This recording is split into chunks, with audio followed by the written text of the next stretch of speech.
Hey everybody, welcome to Obscurities and Miniatures, and we're back once more with a new Warhammer Underworlds Warband. This time for Dire Chasm. This is Cogra's Reavers, who are a fancy looking set of Chaos Warriors, if I don't mind saying myself. As you can see here we have 4 figures, if I can get them in focus. I'm not sure where that light is shining down from, but whatever.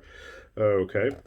Chaos Sorcerer, Dual Wielder, Big Axe and Shield, and a pointy spiky mace. So let me pop this open and let's take a look inside. Upon ravaging the box to pieces and smashing the camera every which direction, we have been able to unearth the plasticky goodness inside. As always, these Warhammer Underworlds Warbands come on 2 sprues. I can't think of a single one that has been more or less. This is interesting. We have it now flat packed, and instead of the little booklet, we have a folded up paper with the directions and then all of the cards necessary to play Warhammer Underworlds.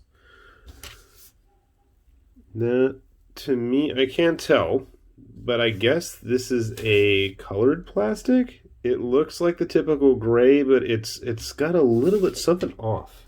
It doesn't feel like the usual gray. I could be wrong. You know what? Let me see. I thought I do have an unpainted.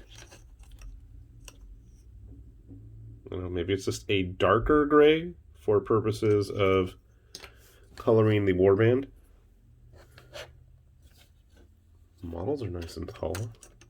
You know what? I have some of the Slave to Darkness figures. I finally painted one, so I'll grab that guy and we'll see how he stacks up, because honestly that's like the most logical comparison. I don't have any of those hunched over, squished up rank and file warriors, fortunately or unfortunately, depending on your tastes. Always nice to have a new Chaos Sorcerer. That's going to be fun trying to remove from the sprue in one piece. We've definitely faced worse, but honestly, the warriors themselves look pretty good. I think this is Kagra right here, with the sword on her back and the big mace. Could be wrong, I don't know who's who.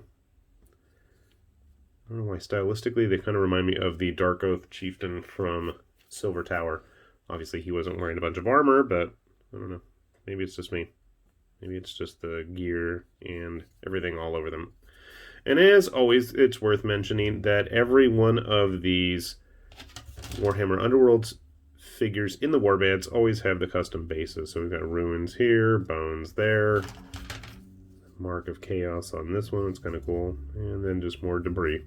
So nothing too complicated, nothing too complex. And I'm looking at these helmets, and honestly, I'm thinking that if you file down the little connecting point, you could probably get away with using some of these heads on our Slaves to Darkness type models from that Start Collecting box. Just a thought. Well, I will put these together. We'll see how they turn out. We'll grab some other Chaos Warriors I have handy, and we'll see what the results look like. So sit tight. Alright, we got our Chaos Warrior Warband all put together here. And I know that it's a little bit hard to discern the details with the light and with the color of the plastic that they use, but I gotta say, they're pretty sweet looking.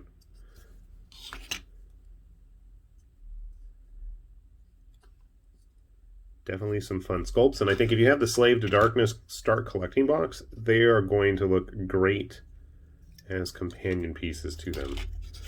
And hey, free Chaos Sorcerer included, right? Need to clean that up a little bit better there, but I gotta say, overall, they look really cool. And I went ahead and actually painted up one of the Slave to Darkness models just for such an occasion. It was a very rushed job, but I just wanted to, number one, see if I could actually paint one, and number two, see how it would stack up to the competition. And I mean, honestly, they look good. They look good together. I feel like the actual Slave to Darkness model is a little bit shorter than these guys, but then again, she's standing on like a big old outcropping here, and he's just, you know, fully upright, whereas this guy's a little bit more hunched over. So that could be it. I don't know. So honestly, really nice looking set. Just out of curiosity. Okay, they are getting close to ogre size. I don't know if they were that big to begin with. Way back in the day. I know they were the squat, hunched over ones that had like the mutation sprue. They're still not entering into conquest levels of roided out man-machine monsters. Give them time, maybe they will. I don't know. Grabbing our witch hunter and an untamed beast, just for a good human comparison. So you can see they are a little bit bigger and bulkier than both of them, but I mean, they're Chaos Warriors. They should be, and, you know, the Sorcerer is just that, so I would expect them to be kind of oddly proportioned and mishappen and whatnot, so that makes sense.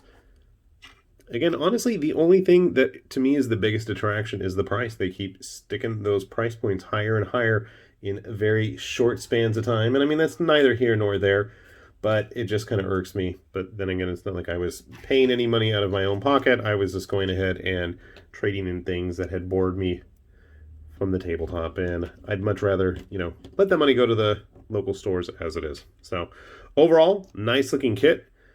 Biggest detractor, the price point. Haven't had a chance to give them an actual try in the game, but then again, I wouldn't be playing them unless they were painted anyway. So if you guys have actually taken these guys out for a spin, by all means, let me know how they play. I'm quite curious. I will have to crack open the cards once I've got them all painted, but at least in the meantime, I have a nice looking warband to add to my collection.